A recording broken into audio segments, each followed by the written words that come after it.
Hi again, I'm back with another reaction video. As opposed to my last reaction video, which was just a straight industrial deal, for this one I've got a very large mixed-use multi-phase mega model. Now, to be honest, if I were to do a proper reaction video to this, we could probably spend hours together tearing through worksheet after worksheet. So I think instead, I'm just going to talk about some big picture structural issues and things that I think are uniquely interesting about this model. Um, and then maybe in later videos, I can pick a product type or two and dive deep into hotel or, office or whatever the heck. Um, Also, just for confidentiality purposes, I cleaned up some of the names here.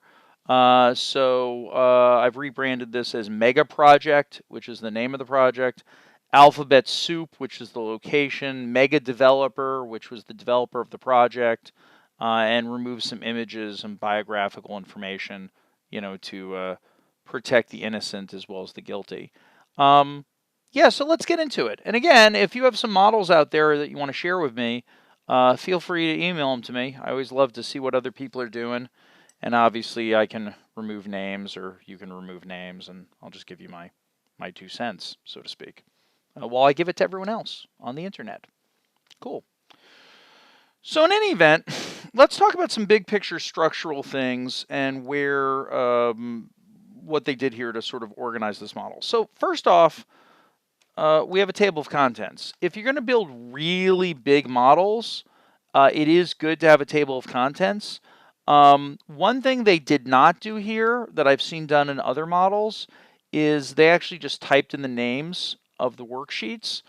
There are actual scripts that you can build, like Visual Basic scripts you can build that'll just automate the name of all the names on the table of contents. All things being equal, automation is better because if you remove a worksheet, you want to know you added or removed one.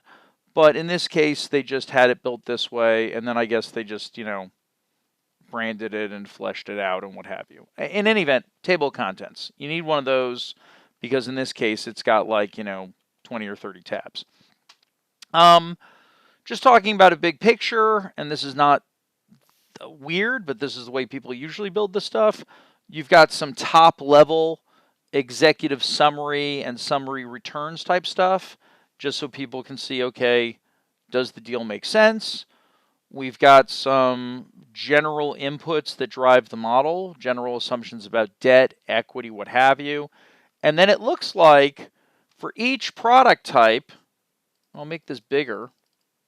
For each product type, be it hotel, or the other hotel, or the retail, or the resi, or the parking, it looks like they've got, each one has its own set of worksheets. One question I often get is, if I'm building 3 or 4 uses, should I put it in 3 or 4 workbooks, or should I have it in one big integrated workbook? And the answer is, don't talk to your architect. By that I mean, an architect will be like, well, they're 3 separate buildings, so you would have 3 workbooks. And that would be a common sense approach, but that's wrong. Actually, you should organize it based on the financing. In other words, if you have one debt and equity package, if you have one legal structure, if you will, then you're going to have one workbook. If you have 3 separate mortgages with 3 separate equity and debt packages with 3 separate legal structures, then you're going to put it into 3 workbooks. So in this case, this makes sense. It looks like they've got one place where all the debt and equity is, up here, and so they're breaking it out that way. There are a few other things that are interesting here before we even dive in. One interesting thing here is they've got this tab called Macro Auditor. What the heck is this tab doing? If you have lots of worksheets, it makes sense that things might get, well, to use a technical term, effed up. So if you have the possibility that things are going to get effed up, and you want to know where the effing happened, one thing you could do is you could basically build something that says, let's take some sums and figure out if things add up. So for example, here there's a note that says all amounts in the column in the left should be 0. In other words, if this and this and this don't net out to 0, something's broken. This is a really good way of building a complex model. It's fine to have checksums, to have double checks on each worksheet. It's better to have a dedicated worksheet that pulls all the other sub checksums to the top level so that if there's something effed up, you can just see it here. So for example, it looks here like there's something wrong with the equity account. I don't know if I'm going to dive into that right now and try to figure out what's wrong there, but obviously there is something wrong. The other thing is, if I press that button, which I just pressed, it ran some sort of script. It looks like this button runs some sort of Visual Basic to go through the model and figure stuff out. If we want to see what that Visual Basic is, to sort of chase it down, well, here's the thing on VB. You can get into crazy levels of analysis trying to figure out what Visual Basic does. Actually, let me back up for a moment. If you've never used Visual Basic and you're scared of Visual Basic, the key thing to realize is Visual Basic is an automation tool. It's a way of saying to Excel, instead of just telling me 1 + 1 is 2, have a thing that, like, when I press a button, it runs a script, and it does some math, and then it gives me some answers. So for example, if I press this button, it's clearly doing some stuff, and then it comes back here. What is this button doing? Well, to see what the button is doing, this is what we can do. First off, I'll go to the Developer tab. I'll right-click on this little guy. And if you don't have the developer, actually, you know, I could have done it even without going to the Developer tab. I could just right-click on this little guy.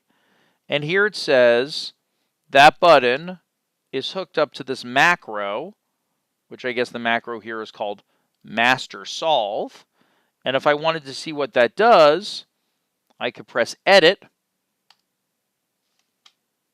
And then on a totally different screen, it will pull up the Visual Basic code and sort of walk you through what it's doing. And it looks like when you run this master solve button, it basically does whatever the heck this is. It looks like there must be some circular calculations, and I'm guessing that because this is called circulars. Again, I'm not going to dive deep into it, but just to talk about it structurally, here's the take-home message. It's really cool to have a worksheet that does all your checksums, and it's even cooler if you're going to have Visual Basic, like run a button or a script to double-check your math, to put it on that worksheet, tie it to a button, and sort of hide all this ugliness under a button that just says solver. And when you press the button, it just does stuff. I think that's kind of cool. I like that. So this I like. Point out a few other things that are interesting about this model. Now I'm going to get into things that I don't necessarily like, but that's okay. And of course, my little... Let me cycle through the buttons here. So here's something I'm not a big fan of. Here we have, and there are different ways to do this.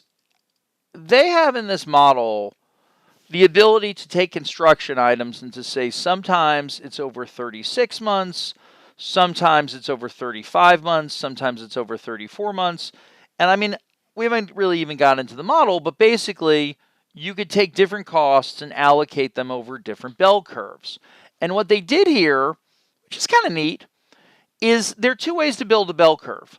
One way to build it is to use the norm dist function, and you could build a bell curve. There are other functions. I'm used to using that function just because I'm old, and that's the function we used to use. There are newer functions that do that. Or you could do what they did here.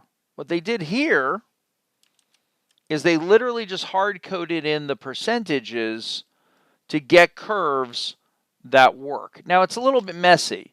It looks like here they used things that are accurate to like 12 or 15 spaces after the decimal, whereas here it looks like they just hard-coded it to be like, take it out 2 spaces after the decimal, and as the old saying goes, close is good enough for horseshoes and hand grenades. I guess this is the horseshoe and hand grenade approach, where you just say, don't worry about that level of accuracy. In any event, something happened. They're not consistent. They're using different ways of doing it. I'm not saying that you should do it one way or the other way. I am saying you should be consistent. Whoever built this was not, so that's sloppy. But, you know, why would you do values, though, instead of doing like a norm dist function? You know, a norm dist function is good, but it adds calculation cycles. It slows down the building of the model, right? If you want the model to be zippy, you're better off of hard-coded values than you are calculating a bell curve of a formula every freaking time. I mean, it's going to get you to the same place. The only real danger is if you do it with the hard-coded values. You could have this problem in the norm dist function also. You just want to make sure that when you add up these percentages, that they actually add up to 100%. In this case, they do, which is a beautiful thing. But obviously, if you're doing numbers like this, don't be surprised if you, have a little bit of something being off. In this case, it looks like everything's nice and happy. So they made sure it worked. Okay, cool. In any event, kind of a neat way to do bell curves. I like it. No knock on that. Okay, so let's take a look at one of these actual uses. And then, actually, let me go back to the general stuff before we even get to the uses. So we got table of contents. That's fine. We have here INV book. Now, I didn't build this model, but what I'm going to guess is whoever built this model said, sometimes I have to pull information and I have to dump that information into a pre-existing Word doc or a PowerPoint presentation or something like that. So it looks like what they did is they said, I'm going to just basically build a bunch of little things that I can cut and paste. So this way, as I update the model, it updates these little snapshots, which I can then put in my investment book. This is a good way of doing it. So what this means is basically, you've got one worksheet that just takes stuff and formats it and lays it out with little lines so you can cut and paste it. And then you also have one worksheet that actually does the math that maybe you would look at if you were inside of the workbook. And that part is, pretty reasonable. And that's fine. These are some notes I made before. I was messing with it a little bit. In any event, so you've got like this one for the investors, and you've got this one for internal use. This raises another question, which I guess is one which is a little bit more philosophical, which is, are you actually sending the models to your financial partners? Often what I see people do is they build these big models, and then they just send them a deck that has the snapshot from the model, but they may not actually be sending the whole freaking model. I mean, maybe they do, but if you're sending the whole freaking model, that's making a very big assumption that the person on the other end of the phone line has some idea of how to work with this thing. And, this is a big model. I mean, I've been in the industry for a while. If I wanted to get comfortable with this model, I'd probably have to spend 2-3 hours just effing around with it, tracing out all the math just to make sure I understood what they did. This is a reaction video, so I'm not doing that right now. But, it would take a lot of work to just make sure everything flowed. Put it another way, what is apparent to you is not apparent to me. And, well, there you go.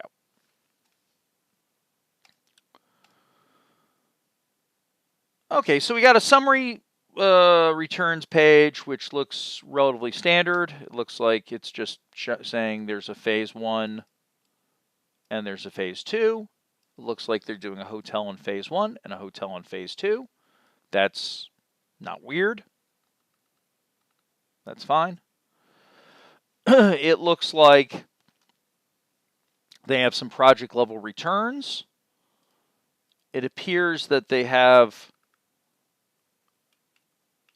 lines here that they have numbered.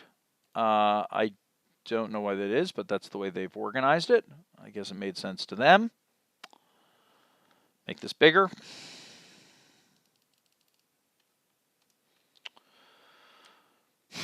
But again, I think this basically makes sense. We've got square footage, we've got unit counts, we have debt equity. Now here's something interesting. On the equity side, there's this line called sponsor cash funded to date. The fact that there's a line here called sponsor cash funded to date tells me that what they're trying to say to a potential investor is, we want you to bring in additional money. I take that to be the investor equity line. We have already put in a certain amount of money. And so I'm betting we need to get credit for that money because, you know, if I'm bringing you in as my partner and I've already spent a gazillion dollars before you showed up, my money is not free. You know, having had these conversations before, one big question that always comes up from the investor's point of view is, if I'm putting in money and you've already put in money, how are we valuing your investment? Like, if you're putting in a piece of land that you bought for $5 million, do we value it at $5 million or do we value it at a higher number? Because maybe you bought it for $5 million, but you went through the legal process to get approvals and now it's worth $10 million, hypothetically, you know? And there's going to be some fighting about that. Scrolling down, we can see here, this is the cash the sponsors put in. But it also appears the sponsor is saying, I want to get some credit for the value of land I'm contributing. And that gets back to what I just talked about. Like, cash is one thing. What's the value of the land? And it appears for this argument, for this conversation, and I'm betting you that this is targeted to an investor. They were probably trying to raise money from an investor, which is usually why you would have built this thing.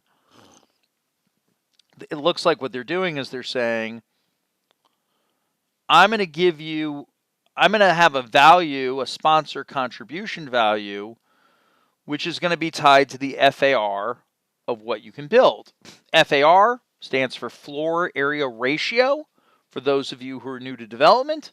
So what they're basically doing is they're saying, if the acre is around 40,000 feet of space, and you can build 160,000 feet of building on it, basically a 4-story building that is the entire site, not that you'd ever do that, but if you could, then basically you have 160,000 of FAR.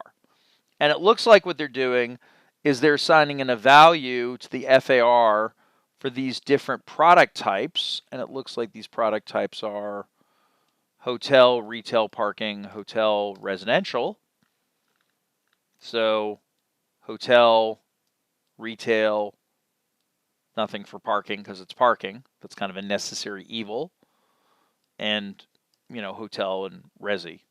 And they're basically saying this is the FAR that we have. Few comments to make. First off, there's a discount. Now, I don't know what that discount's for. I don't know if they're saying there's a price discount or maybe, yeah, that's probably what it is. It's a price discount. I don't think it's some sort of usability discount. It's probably a price discount. And that's fine. It's a price discount. You know, going along on that theme of the price discount of, say, 10%, it looks like also they're saying that the FAR is better or worse for different product types. Like in this case, if I just track through that it was hotel, retail, hotel, resi, they're saying that hotel and retail and hotel have an FAR value of around $100 a foot, whereas resi is at around $250 a foot. Basically, it's saying, in essence, the ability to build residential at the site is worth more than the ability to build hotel or retail. And I think that's kind of interesting. In any event, that's an example of FAR and values, and that's telling us something right here, just the developers coming right out and saying, I think the residential is worth more. Now, the obvious question I would have in a scenario like this is, if I'm an investor, is if the residential is worth more, then why are we building hotels at all, right? If you're just telling me right now that it's worth more to build resi, why am I building any other uses? Do these, and my bet is it's because those other uses support the residential component. And kind of to build off of that, and this is me reading the tea leaves to understand the deal. I want to be clear about this. I look at Excel models as a map to understanding the deal. I read the Excel model, and through what the Excel model tells me, I can tell you something about the deal. So, we see here in the footnotes, and I don't know what that's tied to. Looks like it's tied to up here about residential.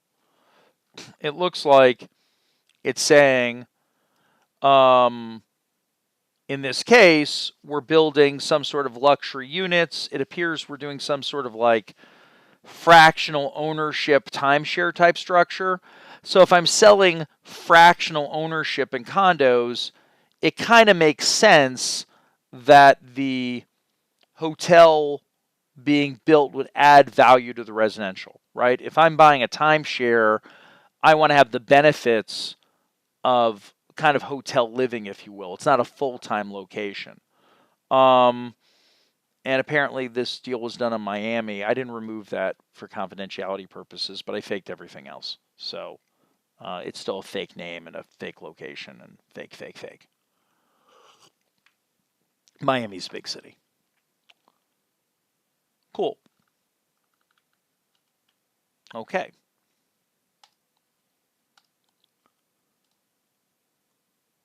Sources and uses. I want to do a few more top-level things. I don't want to crush you and get into specific product types right now, but I do want to talk about some other big-picture issues. It looks like we have a sources and uses schedule for the entire project. This is not the right way to do a sources and uses. What you're really supposed to do with a sources and uses is to say, take all of the positives, put them on one side, take all of the negatives and put them on the other. So when you think about it, the sources would be, what money do I get from the bank? What money do I get from selling units? And then the negatives would be, what am I spending to build the building? And what am I paying back to the lender? It looks like what they did here is they just smushed it together. And basically, it's not a sources and uses schedule. Sources and uses schedules are a really good way of looking at construction. It's really nice to just say, put all the need for money on one side, put all the use of money on the other, net the difference. And then basically, are you coming out positive or negative at that point? And that will tell you, are you making money? Is there a funding shortfall? What are you going to do here? The goal would be then, in this case, to have this line be no negatives, only positives, because you would want to fund whatever the shortfall was. That's not what they did here, and this is not the right way of looking at this kind of investment. Frankly, to have a large-scale, multi-use kind of mega project like this and not to have a sources and uses schedule is just, stupid. But, again, people don't think about these things when they're building it. We got a bunch of other stuff here. Let me point out one or two more things before I call it a day on this video, because God knows there's a lot more to talk about here. I guess the one other thing I wanted to get into, it looks like we've got a budget. That's fine, budget summary. That's not that interesting. We've got some assumptions about the equity. And again, this looks like this is the total project size. This is the loan size. This is the money we need. This is what we spent to date or will spend. Okay, that's fine. We've got equity returns. And this is a waterfall structure. This is basically saying if we have a sponsor and an investor, as we make more money, how do we split the money? Or to put it another way, from 0 to 10, we're splitting the money 80-20. I'll make this bigger.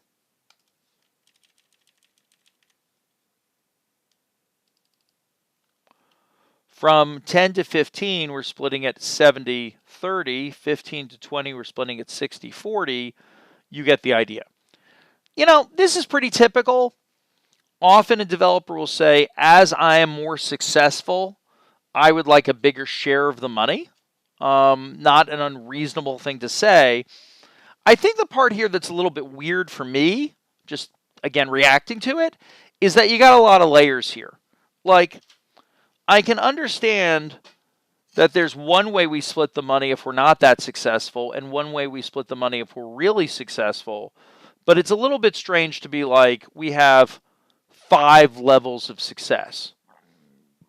You know, I always think psychologically you want to tie this to the way people think. So it's like, look, we're not successful, we're a little successful, we're a lot successful.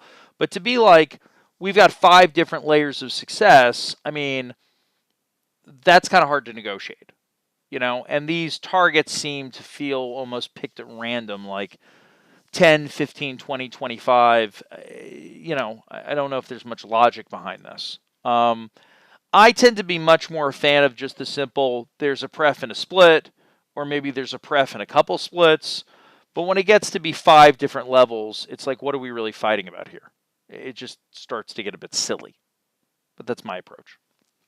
Anyway.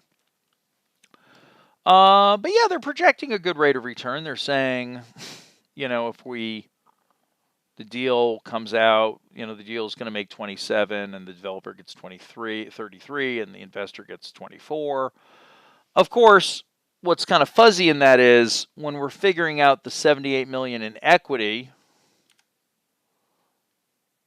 that's from equity assumptions I-10, which is that number. But this 16 million is kind of a plug. In other words, yeah, the developer is making a rate of return on their money, and that's great, but a lot of that money is being given a value for the land contribution, right? So, you know, is the developer really making 33% on their money? Well, they are if we agree that they've contributed to date $60 million worth of stuff. Obviously, if you don't think it's $60 million of stuff, then their returns start to get a little bit stupid. I think a more interesting question would be, if there's future money put in, like how are we putting in that money? And I'm not going to deal with that right now, but I'm just trying to get you to think a little bit about structurally the way you'd approach this.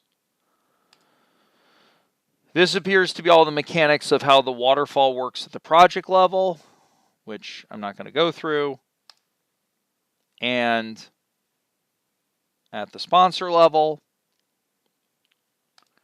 And then it looks like we just have some general inputs. This input page appears to be driving a lot of the model. Be it, you know,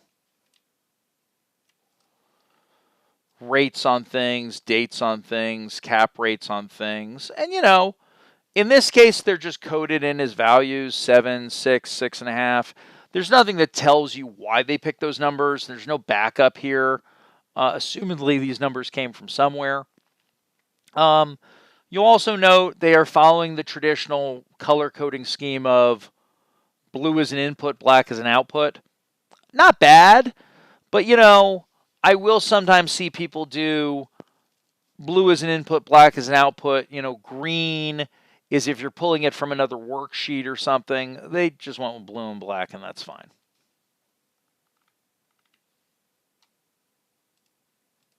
Okay. More just general assumptions to drive the model. Not a lot I feel like saying about this. Just a lot of line items. I will say, if you ever have to build one of these things, the best indicator or the best guide on what you need to put in is what did you do on your last deal.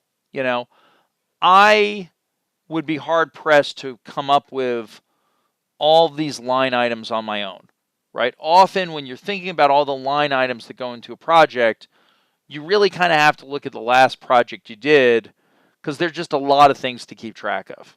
And, you know, when someone says, well, why did you pick these numbers? The answers tend to be something like, well, this is what it was on the last time we adjusted for inflation. Again, you know, I don't want to beat up on them too much for not having backup on where the cap rates come from. I mean, a lot of this is just people making assumptions based on the last deals they did. And I wouldn't give them grief about these line items. I guess if I were going to fight with them about something, it would be more the bigger picture questions like, you know, are your interest rates reasonable? Are your cap rates reasonable? That's what's going to drive the whole model. You know, whether or not legal counsel gets X or Y, that's not going to drive the model. Debt assumptions are pretty straightforward. There are debt assumptions. That part's not that interesting. Here's another project snapshot.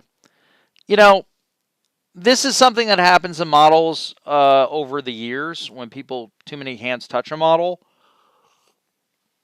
You've got a lot of worksheets basically showing the exact same thing. Like you've got this one worksheet called Snapshot, and then you have this other worksheet called Summary Returns. Why can't these all be on one worksheet? Like if you're going to have one worksheet that summarizes your outcomes, have one worksheet. Or maybe you have the worksheet broken into sections. It's a little weird to have multiple worksheets showing the same results. If you think about it, we got one worksheet called INV book that's feeding another document, I assume. One called summary returns. One called snapshot. I hate this crap. And this happens too often. You have too many managers who all want to see it their own freaking way, and then you just have to rewire everything to show it all these different ways. It really only needs to be shown on one big sheet. So that's bad. Here's a sale calculation showing based on projected income, what will the building be worth after you pay off the cost of selling it, any outstanding debt, etc. That's all fine and good. Looks like they've got some mechanics down here to figure out, just to double check things. Guess what they're doing is they're just trying to make sure that like these fees are not too big. Like they're saying the transfer, like for the transfer fee, take 7% of the net or 4.5% of the gross, just to see is this being calculated correctly. Not sure if that's there because it's a regulatory thing, like there was a max on the size of the fee, or it's just like a gut check to double check it. Either way, they built that out there. Looks like there may have been a marina portion at one point, which doesn't look like it was fleshed out. And finally, we have some sort of refinance summary that says, you know, if we refinance, how much can we pull out? Cool. And then after that, we would get into the actual product types and be like, let's dig in.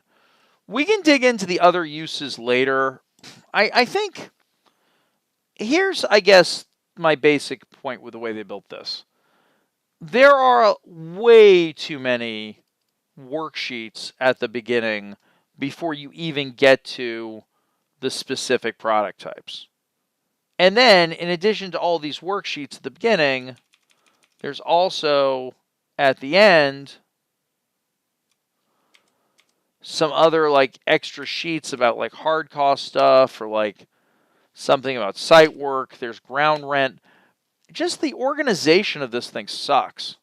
I mean, you shouldn't need 1, 2, 3, 4, 5, 6, 7, 8, 9, 10, 11, 12, 13, 14, 15. 15 worksheets to just say, what are the inputs and did we make any money? You know? That's just too much. What this screams to me of is a model that probably changed hands repeatedly, was worked on by a lot of different people, and then every new person said, I need to see it a new way. And then you end up with 15 worksheets that just basically say, what are the inputs, what are the outputs? This could have been consolidated down to like 4. Like you'd have like a table of contents and a title page one. You'd have an assumptions worksheet.